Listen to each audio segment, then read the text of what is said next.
Ninjago has over 200 episodes over 15 years as of the time of filming, but the thing is that one thing that's really interesting is how you compare episodes to one another. Typically speaking, unless you're ranking every single episode, you go by a season by season basis, which there's nothing wrong with, but I do think it's fairly mundane. What happens if you pin random episodes against each other? What happens when you compare two episodes that you would never consider in the same bracket? That is something that I have always enjoyed and something that I really do think makes for an interesting look when it does come to Ninjago. So, once before, I made a video where I ranked 10 random episodes, and if you haven't seen that, I would recommend you check it out. But what I'm going to do today is revisit the wheel and rank 10 more episodes at random to see what could actually come from it. So that is going to be what we do today. Spin the wheel, get 10 episodes at random and rank them between each other. The criteria? Well, my own personal enjoyment. This is ultimately my list, and if you disagree with it, there is nothing wrong with that. But I would love to know what your ranking of these 10 episodes would be, because I do find these fairly interesting, and I would love to know what you guys think. So, let me take a look, and let me spin the wheel and see what we get. In similar vein as last time, I'm going to show off me spinning the wheel for the first episode and then just do the other 9 very quickly, just to basically save you guys some time. But here are all of the episodes on a spin wheel. So if we spin it and see what comes from it, we will know what ultimately we will go into rank. And the first episode of the bunch is The Mask of Deception. This is going to be a good video. So I span 9 more times, and honestly, this list was getting crazier by the minute. Like I said, I had the Mask of Deception, but I also got the Gilded Path, Dungeon Party, Dead Man's Squall, the Ultimate Object of Admiration, the Absolute Worst, the Glitch, the Screaming Earth, the Green Ninja, and Wasted True Potential. All of these episodes have something very much worth discussing. Well, let's get into the ranking then.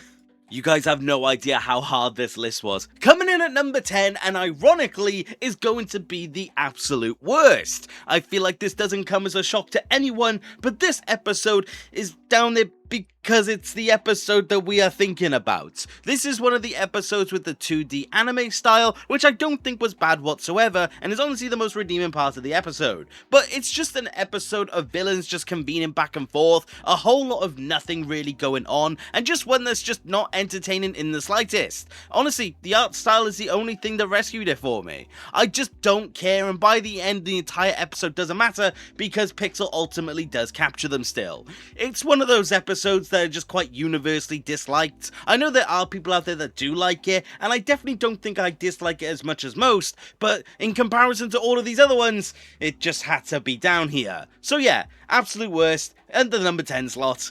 I'm very sorry. Taking in the number 9 slot is going to be Dungeon Party. This is a season 13 episode, and one that's not bad by any account, but again, just in comparison to the rest, it's just not really up there for me. This episode mainly surrounds the fact that we get to see how the Upley became where they were when we find them in season 13. Going back to the 2D anime style, I honestly think it was pretty cool. Actually seeing them gather the skull of Hazardua, seeing the actual betrayal take place, it is definitely a fantastic backstory episode, but in comparison to the rest of season 13, which is one of my personal favourite seasons, it's definitely one of the weaker ones of the bunch, and in comparison to the other 8 are also ones that I do still consider at least a little bit weak. So it does feel like a shame to put this one down here, and honestly from this point onwards they're all episodes that I do actively enjoy, but the thing is that this one just had to draw the short straw. I am very sorry, but that's just kind of how the cookie crumbles. Taking up the number 8 slot is going to be the episode The Ultimate Object of Admiration. Now this is season 3 episode 2 of Dragon's Rising. Now season 3 itself is obviously a very controversial one, although I do personally like it more than the rest. But this episode for me, and the reason why it is just a little bit lower than the others, is mainly just down to the fact that this is just a little bit too much of a filler episode. It is between 2 of the more solid episodes of the season in my opinion, opinion, so it definitely just felt a little bit meh. Definitely one of the most forgettable of the bunch, because I think Season 3 Part 1 really shines towards the end of it. But I do think it's a not bad season. We get introduced to some fairly interesting things. We get to see the beginning of the Cyclops, which is pretty cool, but at the end of the day, it's just one of those episodes where I could take it or leave it. I don't mind watching it, it is fine in context of the season itself, but if you ask me to watch a singular episode, like some of the other episodes on this list, it's definitely just not going to be up there in terms of my own personal pick. So nothing wrong with it, I honestly think it's a fine episode for what it is, but also I just like the other 7 better. Sorry, yeah, let's go into number 8.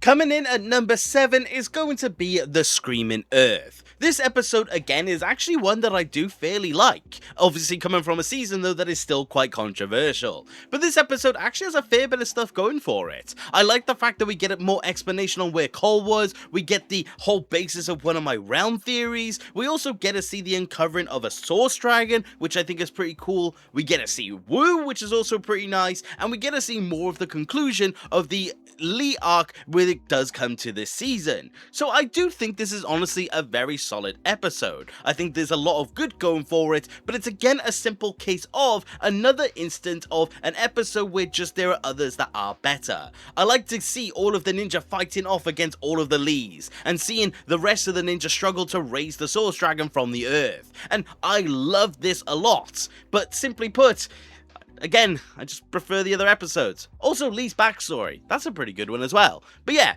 number 7 feels fair. I do feel bad, but also not really. So yeah, let's get into number 6. That number 6 slot is going to be going to The Glitch. Now, I honestly have had a very mixed feeling when it does come to Prime Empire, but I honestly think that this episode is quite decent. We get to see the ninja and Aquino going through the forest and actually beginning their journey towards the Kitana. We get to see Kai worrying about not having enough lives. We get to see everything with the whack rats. We get to see them go into a glitch and Aquino realize that he's actually within a game. There is some genuinely fun stuff here, and I think it is pretty cool. This is also the episode where we see a lot more of the stakes of the season, because this is where a majority of the ninjas' lives are lost. So it definitely is an important episode in the grand scheme of things, but also just not as good as the other 5. I think honestly this episode is fairly essential to season 12, so for that reason I am grateful for it, but that's just kind of as far as it goes. Funnily enough, this has actually made me rewatch Prime Empire, and I actually have been kind of enjoying the season.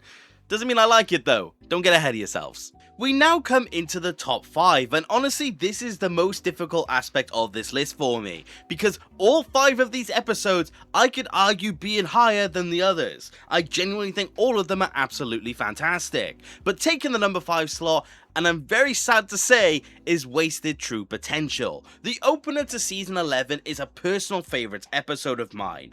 I love how much this episode is, I like how fun it is, I like the lighting, I like the combat. I think it was the perfect opening to the 11-minute era. Honestly, this is an episode I very frequently go back to, and one that I wish that we actually got more of. Honestly, I think this episode is a standout of the 11-minute era, and if you haven't seen it in a long time, I would recommend you do so, because it's truly that good.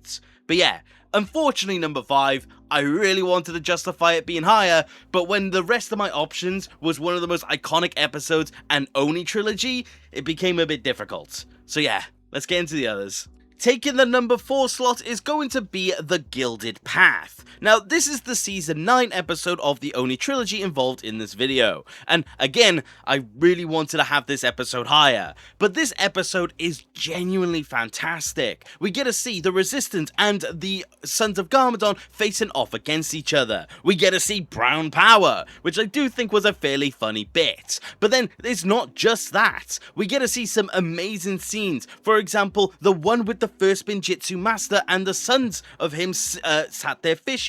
Honestly, one of the best scenes ever. Seeing Wu grow up, seeing everything with Faith, seeing the cliffhanger that we are left on. Honestly, just fully amazing stuff all round. This episode is genuinely fantastic and did a lot in terms of expanding the lore of Ninjago, and I wanted it higher, but I really just like the other 3.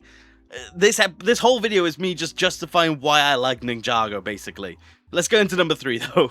Taking that number 3 is going to be The Mask of Deception. The Season 8 opener is a fantastic introduction to the new designs, to the new trilogy, to absolutely everything. Lloyd's fight in Ninjago City with the Sons of Garmadon over the mask, seeing all of the ninja on their own separate adventures, seeing them come together, introducing us to the royal family. This episode genuinely had so much going for it, and it's definitely one of the most rewatchable episodes when it does come to this show. Honestly, one of those ones that are frequently quoted in terms of expanding lore, in terms of giving us character development, absolutely everything. This also is where we got a meta joke about the redesigns, where Lloyd's voice was replaced with Sam Vincent. It has just got so much going for it. I think this is definitely a standout, and again, I wanted it higher, and it actually was initially higher, but the other two, man, I just can't look past them. Having that number 2 slot is going to be Dead Man's Squall. Now, initially this was below The Mask of Deception, because as much as I love the fight aboard the Bounty with Samurai X, and seeing Lloyd having to defend Harumi, seeing them fall down into the forest, and the visuals of that scene alone, that definitely was deserving of number 3 for me. And then I remembered that this episode opens with Zane versus Mystery. And honestly, and if you are anywhere familiar with my videos, you know that this is one of my personal favorite fight scenes in all of Ninjago. This is one of my favorite scenes we've ever seen, and debatably my favorite Zane moments we've ever gotten. I think this episode has one of the most perfect fights, and honestly, I wanted it to be a number 1. I really wanted to justify putting it there, and there is one that's better, and you know what it is by now, so let's just get into it. But Dead Man's Squall, 10 out of 10 episode. Number 1 goes to the Green Ninja. I think this honestly kind of went without saying. This episode is perfect in so many ways. We get the fight between Kai and Garmadon, and seeing the two go at each other is just so cathartic to see. We get to see Kai's true potential. We get to see the fight within the Fire Temple. We get to hear Wind. That's going to be a fun one. We get to see everything to do with the Serpentine. Pythor try his best to get the Fang Blades, and in the end, the reveal that Lloyd is the Green Ninja. This episode is 22 minutes of perfection. There is no issue with this episode whatsoever, and it's debatably one of the best episodes of all time. So, as much as I hate to say it, and as much as it is a very standard opinion, and I wanted to justify Dead Man's Squall, I can't deny what the Green Ninja as an episode did. I can't deny how fantastic it did in terms of expanding lore, in terms of character moments, in terms of development. I just can't exaggerate enough how good this one is. So yeah, had to be number 1. There was just no argument about it. But those were my 10 episodes ranked randomly, and I would love to know, do you agree with my list? Do you disagree with my list? I would love to know what you think, because there are some really heavy hitters here. Honestly, I wanted this video to have more bad episodes, because the first one also had fantastic episodes, but this one just again came out swinging. I can't believe how many good entries we had, so this was a difficult one, and that's why I want to know what you guys think, because yeah, good luck trying to sort out these ones. But thank you very much for watching the video, and I do hope you enjoyed. And if you did, please consider subscribing. I love discussing Ninjago with more people. And if you do want to support the channel any further, which you do not have to, you could always become a channel member and join the legends that you see on screen. Each of you, your support genuinely means the world to me. I cannot thank you enough, and honestly, there's not a day that goes by where I don't thank you for everything that you do. But like I said, that's about it for today, and take care. Okay,